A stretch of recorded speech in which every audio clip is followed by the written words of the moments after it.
Olá, gente. Estamos em mais uma quarta-feira aqui unidos em Brasília para conversar sobre o livro Os Prazeres da Alma, do Hamed, né, que trata sobre os potenciais humanos. E hoje a gente vai falar sobre a afetividade, continuar falando sobre mais uma chave simbólica que já tinha sido dada na semana passada e agora uma outra ótica, né?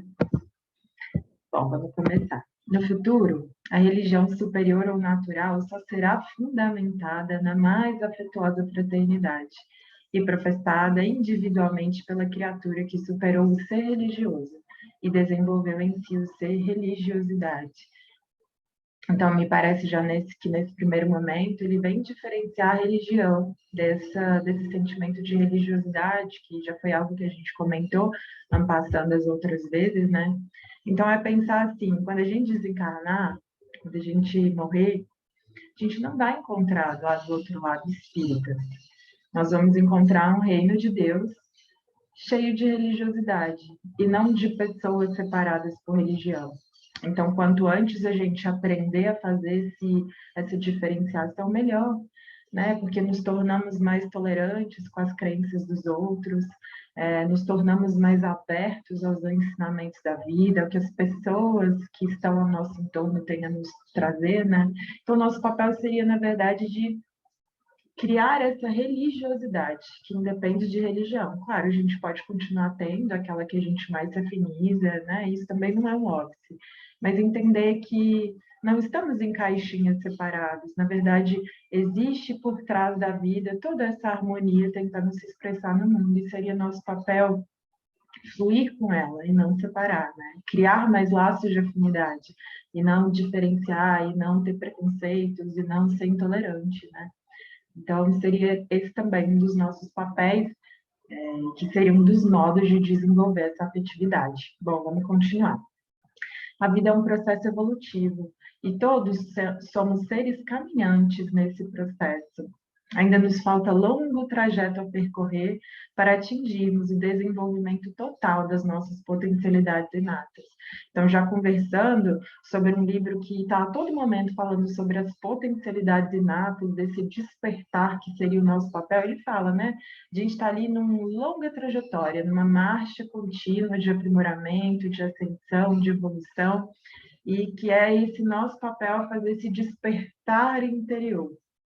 As mãos divinas nos criaram perfectíveis, isto é, fomos concebidos potencialmente perfeitos. Já estamos prontos, concluídos, a vida providencial apenas espera o nosso despertar, ou seja, agora só nos resta sair do sono da inconsciência de nós mesmos. É bonito quando ele fala dessa forma, né? Que nós somos esses seres perfectíveis, que como condição inata nossa é a perfeição. Quanto tempo a gente vai levar para chegar nesse patamar aí é tarefa e papel nosso. Mas a espiritualidade está ali o tempo todo mostrando que o nosso interior, né, desse ser imortal, desse ser que está querendo se mostrar ao mundo de uma forma melhor, querendo se expressar melhor, já está ali tudo, já está contido ali dentro de nós, e que seria nosso papel, como a gente às vezes comenta aqui, né, de ser esse escultor que vai liberando os excessos para que, na verdade, a nossa própria obra-prima, a nossa versão melhor, mais pura, mais aprimorada possa vir à tona.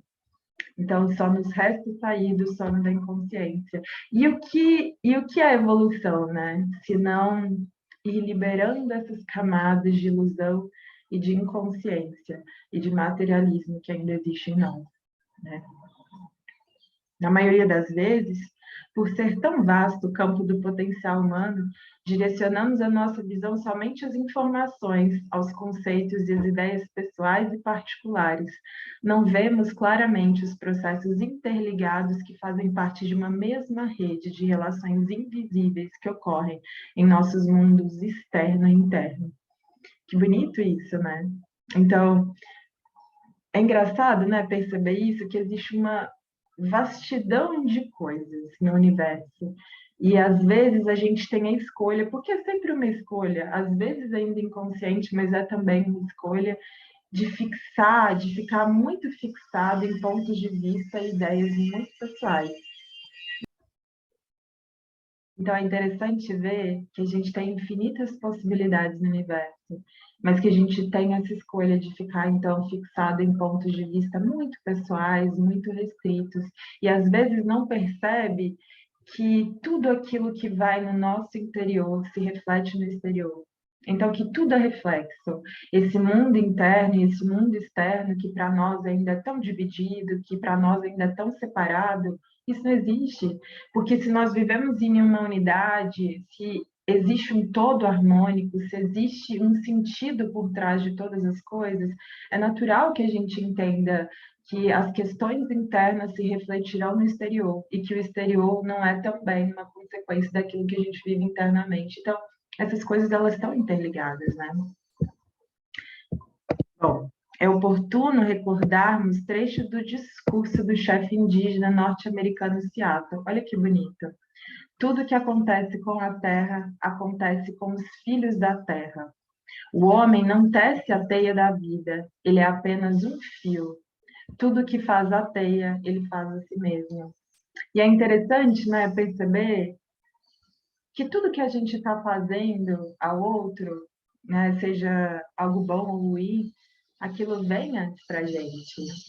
Então, quando eu estou emanando positividade para mim, para o mundo, para aqueles que convivem comigo, é como um fermento, né? E é como algo que primeiro se irradia de mim, então, portanto, eu me envolvo completamente nessa sintonia, então eu a devolvo ao mundo. Da mesma forma, aquilo que é difícil, aquilo que eu emano para o universo como sendo algo ruim, primeiro eu me encho disso e depois eu, então, levo para a vida isso também. Então, mas primeiramente, a primeira pessoa afetada sou eu. E a pensar muito nisso. Nós somos uma teia. Nós não somos seres que estamos distanciados, nós não somos seres que estamos separados, não, né? E é começar a pensar nessa teia da vida, nessa unidade que está ali acontecendo o tempo todo. É preciso termos uma visão holística do grego bolos, que significa todo, de tudo que nos rodeia. O Criador está em tudo e em todos, mas ele não pode ser circunscrito a nada. Assim como a assinatura do artista está em sua obra, Deus igualmente está presente nas suas criações através das leis divinas ou naturais. Então, tudo contém Deus, está tudo ali contido em Deus, nós estamos mergulhados em Deus, né? E é pensar que, como consequência natural, as leis divinas, elas são aplicadas a todos também. Então, é preciso que a gente tenha essa visão holística dos fatos, das pessoas, das circunstâncias, daquilo que nos acontece, né? Então, não uma visão separada. Então, por exemplo, sobre essa ótica, uma doença física, ela não estaria apenas no corpo físico, claro, estaria ali se manifestando fisicamente, com sintomas físicos, mas existe uma dor ali da alma presente também naquilo e que precisa ser curada. Então, é natural que às vezes eu passe por dores e eu passe por doenças, e se aquilo não é curado, né, aquela dor da alma que é mais metafísica, que existe por trás dessa doença, que está ali também fisicamente sendo abordada, aquilo volte sobre outros sintomas, em forma de outras doenças, às vezes da mesma, né? E a pensar, então, que os acontecimentos da mesma forma, que as pessoas que nos chegam da mesma forma, está tudo dizendo respeito a nós. A fraternidade é o entrelaçamento sagrado entre as criaturas. Ela possui a condição de afetividade fecunda e frutífera. É a única e verdadeira forma de união humana. Uma tomada de consciência dessa natureza exige de cada um de nós uma mudança radical quanto ao nosso modo de encarar as criações e as criaturas. Essa maneira de ver e perceber a existência produz uma profunda conscientização de religiosidade sobre a realidade de quem somos e de como vivemos. Então, no final das contas, esse entrelaçamento, né, ao ver essa harmonia que existe no universo, ao ver que está tudo interligado, ao ter essa visão holística, é natural também que a gente se una aos seres e entenda a vida e as pessoas e aquilo que nos chega de uma forma mais fraterna. Então, a fraternidade passa a ser também um princípio. E isso vira uma mudança radical na nossa vida. Então, a gente entende ali que a gente deve amar todas as pessoas. Claro, não da mesma forma, não da mesma intensidade ainda, porque também um dia faremos isso, mas é entender que o que realmente, esse sentimento que nos ligaria aos seres e à vida seria a fraternidade, que isso é o natural da evolução, é o natural à medida que a gente vai avançando na marcha, na caminhada, é isso que nós vamos encontrar e é isso que a gente tem que desenvolver, porque esse é o tipo de coisa que a gente não vai simplesmente acordar e ser assim. É, no final das contas, um exercício mesmo, constante, diário, de pequenos hábitos, e que isso vai realmente internalizando dentro de nós, né? Se nós, criaturas humanas, considerarmos que o universo é uma imensa malha interligada e agirmos de conformidade com esse princípio, não estaremos nada mais, não estaremos fazendo nada mais do que reforçar e vivenciar a essência da palavra religião, do latim religare, que significa ligar novamente. Aliás, o Cristo veio ao mundo para religar os homens a Deus, e ele assim se referiu à autêntica religião do porvir. Deus é espírito e aqueles que o adoram devem adorá-lo em espírito e verdade. Então, o universo é essa imensa malha interligada. E a gente, o nosso natural seria, de fato, ir reforçando esses laços entre os seres, né? No futuro, a religião superior ao natural só será fundamentada na mais afetuosa fraternidade, professada individualmente pela criatura que superou o ser religioso, desenvolveu em si o ser religiosidade.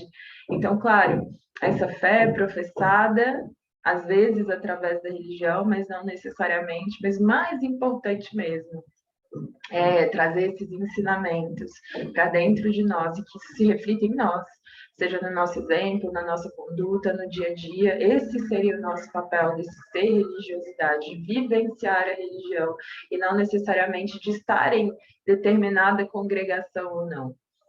O amadurecimento e o crescimento do indivíduo se fazem por meio da sucessão de existências corporais. Ela estabelece entre os espíritos laços que remontam às existências anteriores. Por muitas vezes decorrem as causas da simpatia entre vós e certos espíritos que vos parecem estranhos. Uma vez que temos tido várias existências, a parentela remonta além da nossa existência atual e, como resultado, cada vez mais aumenta a afetividade entre as criaturas, sedimentando nelas o laço de fraternidade. Então, é bonito o que diz aqui, porque ao a gente entender e ao vivenciar esse paradigma da reencarnação, de que a gente vem evoluindo ao longo das vidas e que as pessoas que estão conosco não necessariamente foram aquelas que estiveram em outras vidas, a gente vai aumentando. É natural também que a gente perceba, inclusive, essa fraternidade sendo vivenciada de forma inata em nós. Ou seja, nós estamos aqui vivenciando afetos e tendo relações que não necessariamente estiveram conosco em outra vida, para você ver como é natural que a vida nos dê diferentes pessoas e circunstâncias para que a gente possa vivenciar aquilo com amor, com profundidade, possa ir aumentando esses laços.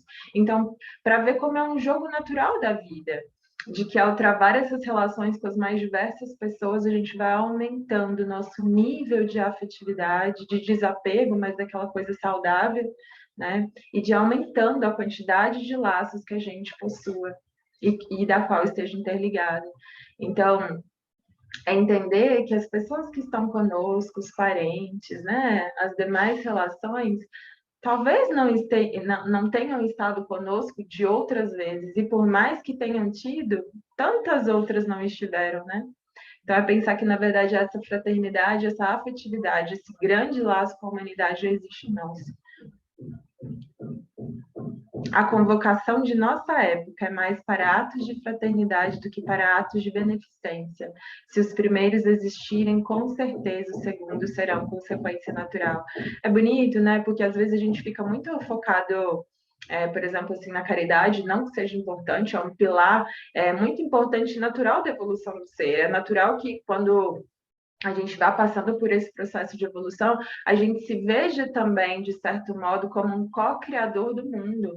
Então, seja inato também esse nosso sentimento de querer ajudar e servir ao próximo, da forma como também outras tantas pessoas ajudaram na nossa caminhada.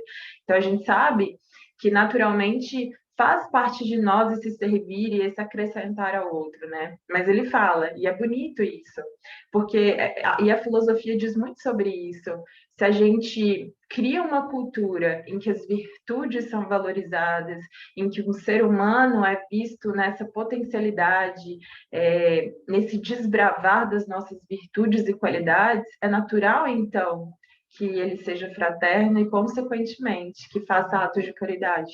Porque uma pessoa virtuosa tem todas essas coisas. Então, seria muito mais uma questão da gente desenvolvendo esses potenciais nas pessoas de fraternidade, de virtudes, de qualidades imortais, que necessariamente a gente teria um mundo com mais beneficência, por exemplo, né? Com mais atos de caridade, materiais ou não, porque a gente sabe que a caridade também não é restrita só ao material. Mas é interessante pensar nisso, que é uma consequência natural, né? No mundo ético, a busca do bem comum e o da fraternidade. No mundo moralista, não há afetividade de irmãos. A busca por se enquadrar nas leis sociais que possuem um manto fictício de direitos humanos, mas que quase sempre constituem regras ou normas partidárias cruéis e desumanas. A humanidade atual é mais moralista do que ética.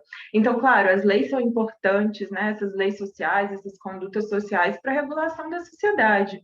Mas é pensar assim, muitas vezes a moralidade ela não está necessariamente atrelada à ética em muitas situações, né? Então, um ser moral seria aquele que cumpre as leis, mas cumpre porque talvez saiba que tem ali alguma consequência que o espera, caso ele descumpra essas normas sociais, seja de não aceitação, seja de consequências mesmo punitivas, né? Seja na lei dos homens, seja na lei de Deus. Mas essa criação dessa ética interior, desse ser que sabe o que veio fazer aqui, que sabe que é imortal, que sabe que está de passagem, mas que na verdade está aqui vivendo experiências, mas que não é necessariamente daqui. Então, é criar essa eticidade, que aí eu não vou me importar tanto com quais são as consequências morais da lei humana ou da lei divina, mas é entender que é esse processo evolutivo. E aí seria, então, natural a fraternidade, a beneficência e todas essas outras coisas. Então, seria necessário mesmo que a gente vivesse muito mais um mundo mais ético e não moral, né? É como você, por exemplo, é, e claro, também é uma das formas, talvez não a melhor, por exemplo, eu pago aos meus filhos para ler um livro, ótimo, isso é um incentivo, mas é também mostrar para a criança de que ela sempre vai ser recompensada financeiramente por alguma atitude que ela tiver. E, na verdade, o dia que não tiver o dinheiro, isso não vai acontecer. Claro, pode ser que ela se interesse por aquilo, que seja um meio ali para galgar outras coisas depois, mas não seria talvez o melhor, né? Teriam outras formas talvez melhores. Isso não é sem condenação nenhuma, mas é mostrar, é, dar um exemplo um pouco prático do que seria mais ou menos isso, né? Então, querer ganhar o conhecimento, trazer o conhecimento, mas de uma forma que talvez não fosse estimular esse ser imortal, a criar valores imortais dentro dessa criança, né? De que o conhecimento é legal, de que o conhecimento é importante, de que esse discernimento é legal. Então, teriam outras formas melhores, né?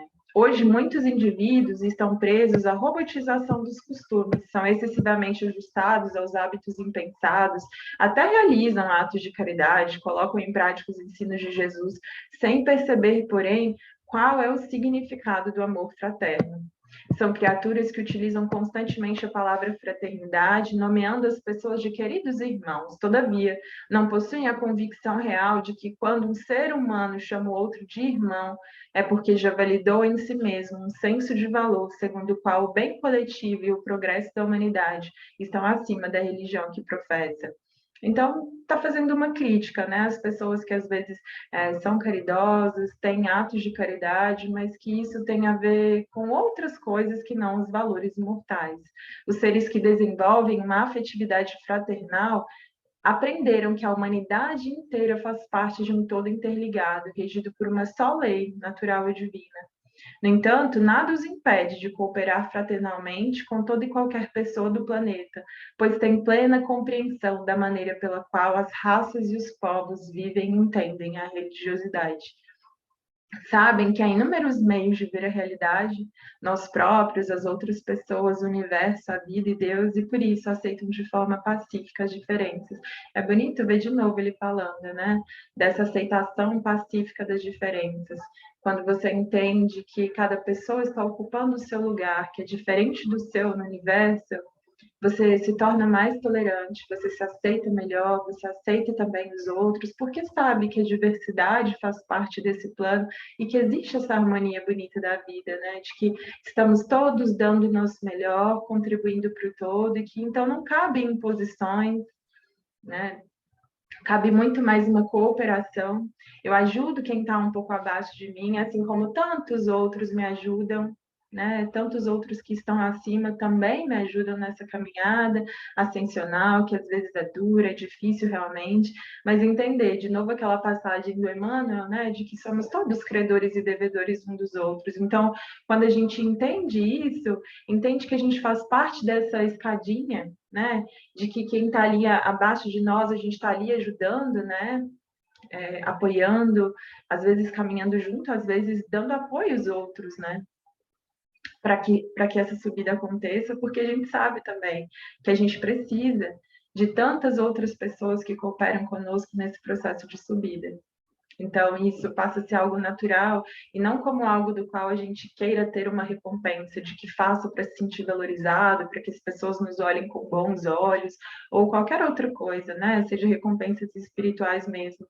Mas é saber, eu coopero porque tantas outras pessoas naturalmente cooperam comigo, eu sou a soma de tantas pessoas que passaram pela minha vida me transformando, seja vivenciando coisas positivas ou não, porque os momentos difíceis também servem para que a gente galgue esses patamares evolutivos superiores, né?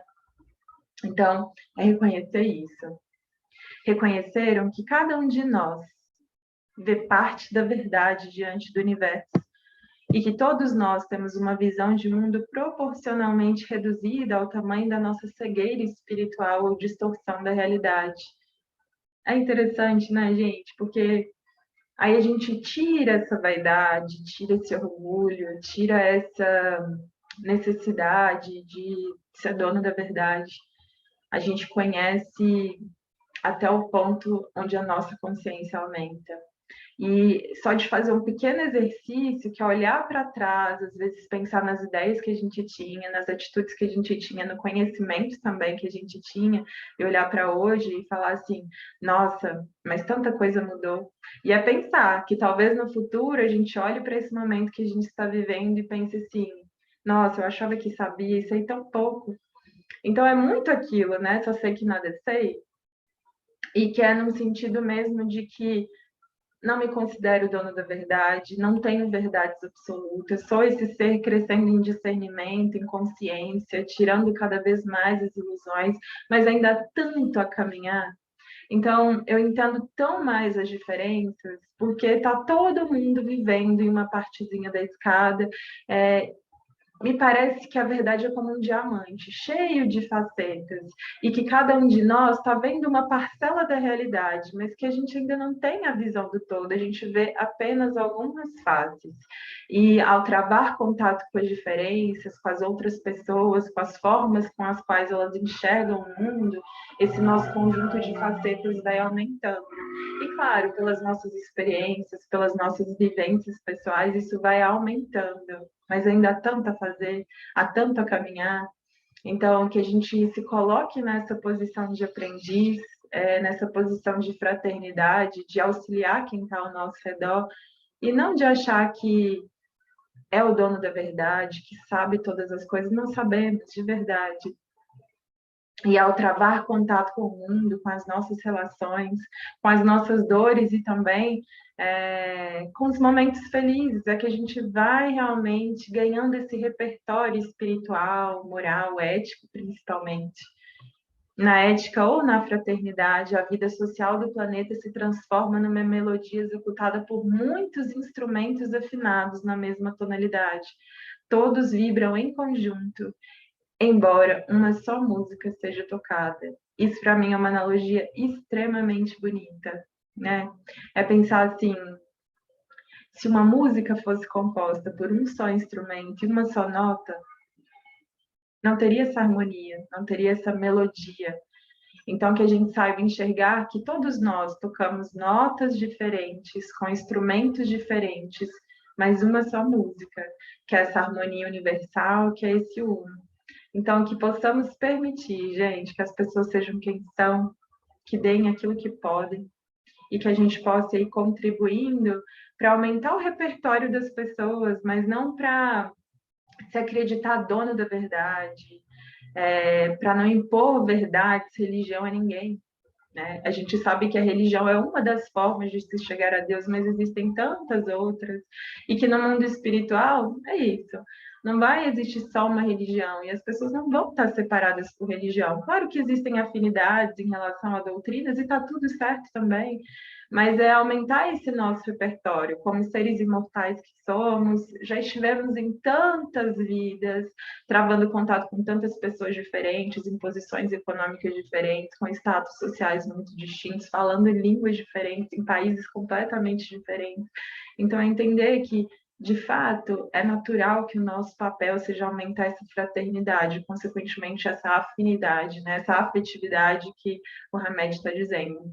Então, que a gente possa aumentar isso e possa escutar essa música celestial que está ali, esperando, né? Esperando o nosso despertar, entendendo. Todas as pessoas tocam uma nota e um instrumento distinto. E é isso que nos torna tão único, é isso que torna a música tão bela, tão complexa, mas tão harmônica ao mesmo tempo. Então, por hoje é isso. Que essa mensagem possa ter trazido algum alento, que alguma coisa que a gente disse aqui possa ser internalizado dentro do seu coração e que possamos estar novamente aqui reunidos, se Deus permitir, na próxima quarta-feira. Tivemos algumas intercorrências por conta da obra aqui do lado, mas a vida é isso, que a gente seja flexível e que a gente vá aprendendo com esses contratempos, né? E fazendo, de fato, os aprendizados necessários. Às vezes a vida não vai ser como a gente quer, mas dentro daquilo que está acontecendo, a gente mantém a serenidade e cria o nosso próprio universo, cria o nosso próprio sentido. Que assim seja, viu, gente? Então,